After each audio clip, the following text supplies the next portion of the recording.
আজকে এই রেসিপিটা একদম সহজভাবে বানানোর চেষ্টা করেছি আর খুব সহজভাবে বানিয়েছি। স্কিপ না করে সম্পূর্ণটা দেখার অনুরোধ রইল।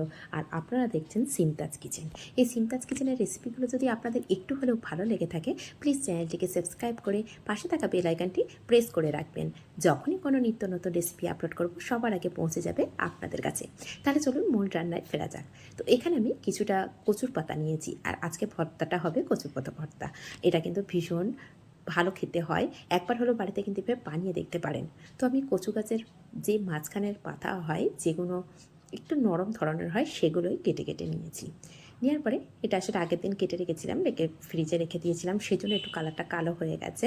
তো এখন এই ওপরের যে অংশগুলো আছে না, একটু মোটা শীট টাইপের, সেগুলো কেটে বাদ দিয়ে দেবো। আর কীভাবে কেটে বাদ দিচ্ছি সেটা তো অবশ্যই দেখিয়ে দেবো। তো এখানে একটা কাঁচি নিয়েছি, কাঁচি দিয়ে এইভাবে মোটা শিরগুলো বাদ দিয়ে দেবো।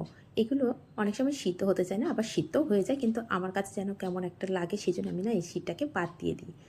আমি যখনই কচু পাতা ভর্তা করি তখন এই শিরগুলো কেটে বাদ দিয়ে দিই, মোটা মোটা অংশগুলো। এগুলো নিলেও কিন্তু খুব একটা কোনো অসুবিধা হয় না। তো আমার কাছে মনে হয় এই শিরগুলো যদি বাদ দিয়ে যায় না, ভর্তাটা একদম মোলায়েম হয়, সেই জন্য আমি বাদ দেওয়ার চেষ্টা করি। তো এভাবে সমস্ত কচু পাতাটাই আমি কেটে নিয়েছি, নিয়ে ভালো করে ধুয়ে নিয়েছি।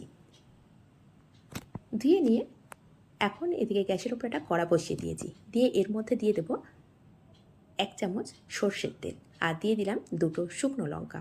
লঙ্কার পরিমাণটা অবশ্য নিজেদের পছন্দ অনুযায়ী কম বেশি করে নিতে পারেন। যে যে পরিমাণে ঝাল খান সেই পরিমাণে লঙ্কাটা বাড়িয়ে কমিয়ে নিতে পারেন। তো এইভাবে লঙ্কাটাকে আমি খুব ভালো করে ভাজা করে নিয়েছি, নিয়ে এখন তুলে রাখবো। আর লঙ্কাটা যতটা ঠান্ডা হবে না, ঠিক সেই পর্যায়ে লঙ্কাটা একদম মুচমুচে হয়ে যায়। তো লঙ্কাটা ভাজা হয়ে গেছে, আর কালারটা অনেকটা চেঞ্জ হয়ে গেছে। এখন একটা প্লেটের মধ্যে আমি তুলে নেব। নিয়ে সামান্য যে তেলটা আছে, এই তেলের মধ্যেই আমি কচু পাতা যে ভালো করে আমি ধুয়ে রেখেছি সেগুলো দিয়ে দেবো।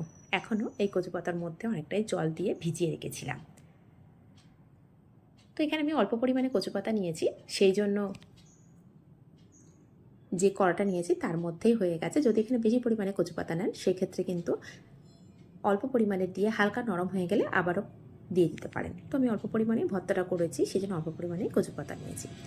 নিয়ে এখন এটা দেওয়ার সাথে সাথে কিন্তু এর মধ্যে কিন্তু হালকা একটু জল থাকে, যেহেতু আমি ভিজিয়ে রেখেছিলাম,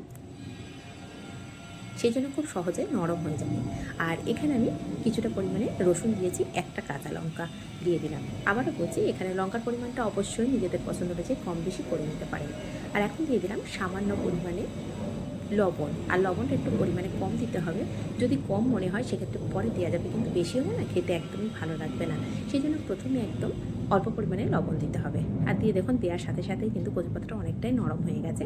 তো এখন আমি ঢাকা দিয়ে রেখেছি, ঢাকা দিয়ে সিদ্ধ হতে দেবো। একটু ফ্লেমটা মিডিয়াম টু লো করে রেখেছি। আর এদিকে আমি বড় সাইজের একটা পেঁয়াজকে আগে থেকে কুচি করে রেখেছিলাম। সেই পেঁয়াজটাকে হালকা একটু লবণ দিয়েছি, সামান্য পরিমাণে লবণ দিয়েছি, দিয়ে ভালো করে পেঁয়াজটাকে মেখে নিচ্ছি।